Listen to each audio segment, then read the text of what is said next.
Hello mga lods! For today's video ay magbabayad na naman tayo ng tubig dahil nga malapit na naman mag-16.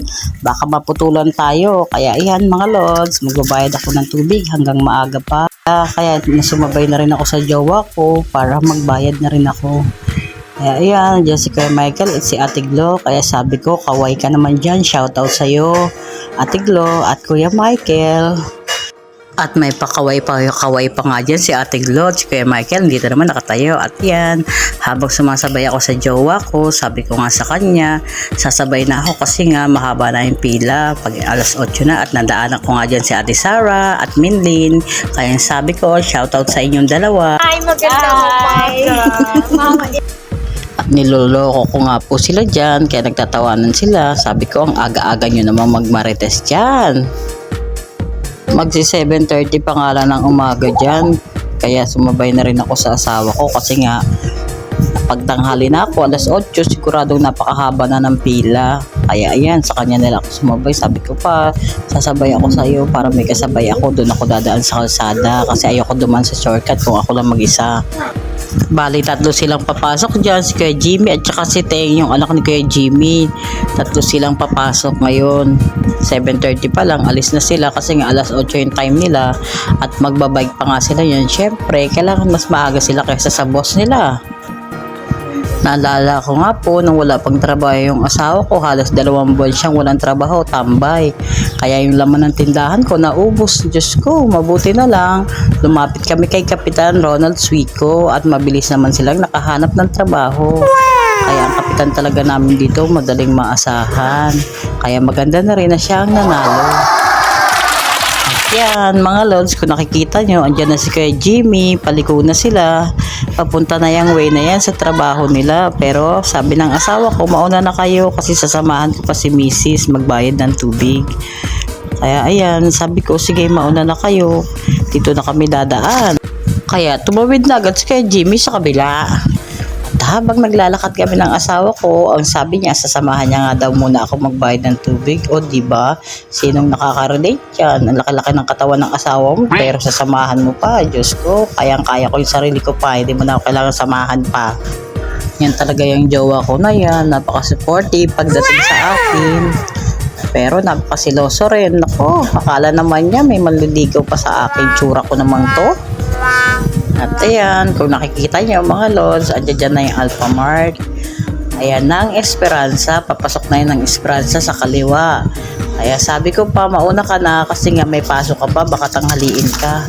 Pero ang lagay, sabi ko dito ako sa shortcut dadaan, pero ang lagay, susunod pa rin pala siya, sasamahan daw niya ako hanggang makarating doon. Kasi akala niya siguro wala pang tao kasi maaga pa ako pagbabayad.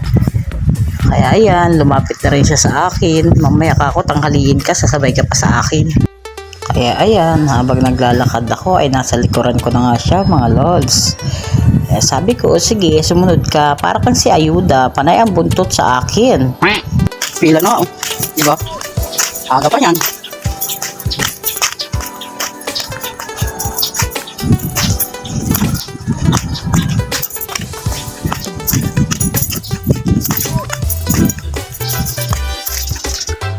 At tinanong ko nga yung jowa ko dyan kung sasama pa siya sa loob. Pero sabi niya, hindi na. Kaya nagpaiwan na siya sa labas. At andito na rin para si Ate Laura, yung kapitbahay din namin dati sa Bacoor. Pero, ang point niyan, ang aga-aga ko, pero pampito pa rin ang kinalabasan ko. O diba nga, 7:30 na po ako pumunta ng mga oras na to. Pero ayan, yung jowa ko, pumasok pa rin siya at lumapit pa rin sa akin talaga. At sinabi kong pumasok ka na pa, baka tanghaliin ka pa. At yan mga po, nung time na yan, naririnig ko sumisigaw yung anak ko.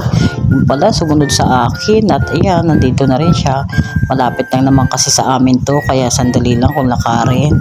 Kaya ang sabi ko, maganda nga nandito ka na, para may taga-video na ako. At iyan mga lods, nag-umpisa na nga akong pumila. Habang padami na rin ang padami yung mga tao. At mayang konti, dumating na nga yung cashier mga lods. Nakikita nyo naman, papasok na siya ng office. Kaya nag-umpisa na kami magbayad. Gumana na rin yung pila kasi nga pampito ako. Syempre, pila-pila muna yung lola nyo kasi nga pampito tayo.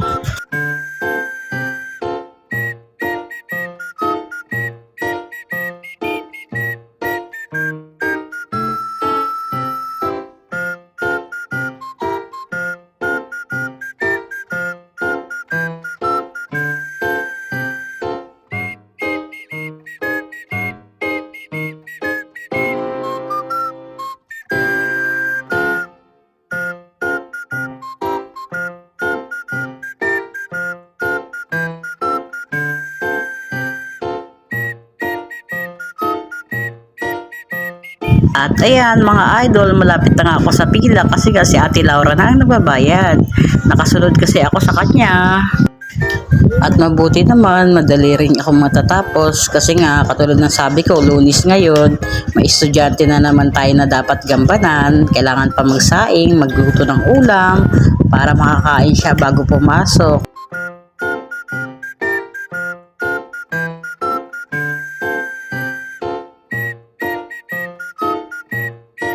At ayan, nasa counter na rin ako, nag-uumpisa rin ako magbayad. Tinatanong ko nga kung magkano ang bill dyan ni Ate Emily.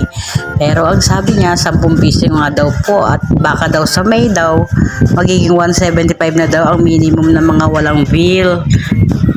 Kaya ang ginawa ko, isinabay ko na rin yung bill ni Ate Emily, binayaran ko na rin yung kanyang tubig para pagpunta niya rito ay wala na siyang poproblemahin sa bayarin. At nang natapos na nga po kaming magbayad, dito na rin kami ng anak ko dumaan sa shortcut. At ayan na naman, nag-umpisa naman anak ko sa pagbibideo ng nakakaduling talaga. Kung meron lang talagang ibang magbibideo, hindi ko dito ipapahawak yung cellphone ko dahil talagang mahihilo ang viewers ko. Kaya ayan, sinabihan ko siya na akin na yung cellphone, ako na lang hahawak niyan, ako magbibideo. Dahil nakakaduling ka talaga kung mag-video. At kaya ayan, kinuhanan ko na siya habang naglalakad siya papunta sa shortcut. Nakikita niyo naman mga lods, maraming kamote dyan. Pwede ka dyan mamitas. Noong mga nakaraang araw nga, nagpunta kami dyan nilaan, kumuha kami ng dahon ng malunggay. Pati may mama nga dyan na pumunta, binigyan kami ng bunga ng kundol. Kasi sabi niya, yung kundol daw, pwede daw namin gulayin. Pero hanggang ngayon, hindi pa rin ginugulay ni Ann kasi nga hindi niya kilalang gulay. Ang alam ko lang kasi namin sa kundol ay pwede siyang gawing candy. Hindi nga namin kilala kung sino yung may-ari dyan. Pero ang sabi naman ng iba, pwede naman daw magpaalam dyan sa may gilid yung mga nakatira. At iyan na nga mga lods, pauwi na kami, dun kami papunta. Sumilong pa yung anak ko dahil nga mainit, takot na takot sa araw, akala mo naman napakaputi.